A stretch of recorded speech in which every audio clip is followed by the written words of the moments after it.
फरमाते हैं कि मैं ना मजदूर लेने गया, बगदाद के चौक में मजदूर बैठे होते थे, तो मेरी उन मजदूरों में से ना एक नौजवान बच्चे पे नजर पड़ी। बड़ा कमजोर सा वजूद था, लेकिन चेहरे पर इबादत का निशान था। माथा बताता था कि नमाज का बड़ा ख्याल रखता है। मैं उसके करीब गया। चेहरे भी बड़ा कुछ बताते हैं ना, चेहरों में भी बड़ी रानाई होती है। फरमाते हैं मैं करीब गया, मैंने उसको कहा बेटे मजदूरी करोगे? तो कहने लगा मजदूरों में बैठा हूं तो हुजूर मजदूरी के लिए ही तो बैठा हूं। तो मैंने कहा कि चलो फिर। कहने लगा नहीं, मेरी कुछ शर्तें। मैंने कहा बताओ? कहने लगा पहली शर्त यह है कि लोग 4 दिनार दिहाड़ी लेते हैं, मैं 3 दिनार लूंगा। मैंने कहा यार भाई तो बड़ी बेहतरीन है, बाकी भी इस तरह की रख ले।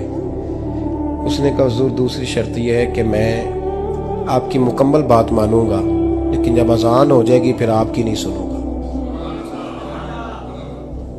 तीसरी बात उसने ये की कि हुजूर मैं आपके घर में काम करूंगा पर आपके किसी सवाल का जवाब नहीं दूंगा। कहते मैंने कहा यार तू बड़ा अजीब है, शर्तें तो मालिकों की होती हैं। कहने लगा जी बहरहाल मैं शर्तें लगा के जाता हूं। फरमाते मैं उसे घर ले आया, काम मैंने उसको बताया, तो जो काम मजदूर सारे दिन में करता है ना उसने 2 घंटे में ही कर दिया। हमारे मजदूर सिगरेट पीने में भी तो आधा घंटा लगाते हैं, वो चाय पीने जाएं तो पौना घंटा। वहां उनको भी तो दयानतदारी करनी चाहिए कि नहीं करनी चाहिए? ने मुआहदा किया है ना जी, तो पूरा उतरना चाहिए ना। कहते 2 घंटे में। अब काम जब बंदा शुरू कराता है तो काम और निकल आता है। कहते काम मैंने उसको और बता दिया, वो करने लगा। उसने मिट्टी निकाल के रखी थी बाहर रास्ते में, तो अजान हो गई जोर की। उसने वहीं कुदाल छोड़ी कही और चलने लगा। तो मेरा बेटा कहने लगा इसको जरा बराबर कर दो। कहने लगे चुप कर जा, तेरे बाप से बात हुई थी, जब अजान होती है तो मैं किसी और की नहीं सुनता, सिर्फ अल्लाह रसूल की सुनता हूं। कहते मस्जिद चला गया, नमाज पढ़ के आया तो दोपहर का वक्त था। मेरी बीबी कहने लगी इसको को खाना खा ले।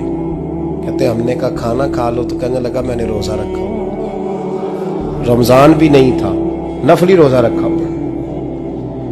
फरमाते हैं शाम हुई, मैंने 3 दिनार दिए। तो मैंने कहा तेरा नाम क्या है? कहने लगा मैंने आपसे कहा था मैं किसी सवाल का जवाब नहीं दूंगा। तो वो चला गया। अगले दिन मैं फिर लेने गया उसे, काम कुछ और निकल आए। तो लोगों ने बताया वो सिर्फ हफ्ते वाले दिन आता है। मैंने कहा क्यों? कहने लगे जी वो कहता है मेरा हफ्ते का खर्चा 3 दिनार है, जब 3 दिनार कमा लेता हूं तो बाकी सारा टाइम अल्लाह रसूल की जिक्र में गुजार दिया करता हूं। फरमाते हैं जी अगले हफ्ते मैं फिर लेने गया। मैंने पूरा हफ्ता इंतजार किया कि काम उसी से कराना है। मैं जब गया तो मैंने कहा चलो। कहने लगा मेरी शर्तें याद है ना? और मैंने कहा याद है भाई, साथ चल। फरमाते हैं काम कराया। 2-3 हफ्ते वो आता रहा। एक हफ्ते में गया तो लोगों ने कहा हुजूर आज नहीं आया। क्यों? कहने लगे बीमार हो गए। कहाँ घर है? कहने लगे बगदाद के कब्रिस्तान के पीछे जो कच्ची आबादी है उसमें रहता है। फरमाते मैं गया, दरवाजे पे दस्तक दी तो कहने लगा हुजूर आप हैं? दरवाजा खोला है, आ जाइए। फरमाते हैं मैं अंदर गया तो मैंने कहा तुम्हें कैसे पता चला मैं आया हूं? कहने लगा हुजूर अल्लाह वाले हो, आप नहीं आना था, वरना अमीर तो गरीबों का पता लेने कोई नहीं आते। कहते मैं करीब गया तो कहने लगा मैं आपका इंतजार कर रहा था, तेज बुखार है, तप रहा। जेब से कुछ पैसे निकाले, कहने लगा ये पैसे रखने। एक अंगूठी निकाली, कहने लगा हुजूर आज रात को मेरा इंतकाल हो जाएगा, इन पैसों का कफन खरीद के सुबह जनाजा पढ़ के मुझे दफन कर देना, और जब दफन करो तो ये अंगूठी लेके असर के बाद हारून रशीद के पास जाना। आप उसे कहना मैंने मिलना है, पर वो आपको टाइम नहीं देगा। आप उसको आवाज दीजिएगा कि तेरी एक अमानत है मेरे पास, फिर वो आपसे मिलेगा तो अंगूठी दे दे, फिर आप मेरी तरफ से फारिग हैं। हजरत फरमाने लगे तेरा नाम? और कहने लगा हुजूर वक्त थोड़ा है, आज रात मैंने जाना है, बड़ी लंबी माफी मांगनी है रब करीम से, अगर मुनासिब समझे तो मुझे अपने रब से तन्हाई कर दे। फरमाते हैं मैं आ गया, पर उसकी बातों ने मुझे सारी रात सोने नहीं दिया। फरमाते हैं सुबह बड़ी मुश्किल से सूरज निकला, मैं गया दरवाजे पे हाथ रखा तो दरवाजा खुला हुआ था। अंदर दाखिल हुआ तो खुशबुएं मेरा इस्तकबाल कर रही थी। जब चेहरे से कपड़ा हटाया तो उसका तो इंतकाल हो चुका। इंतकाल हो चुका है, ऐसे है जैसे किसी का दीदार करके सोया।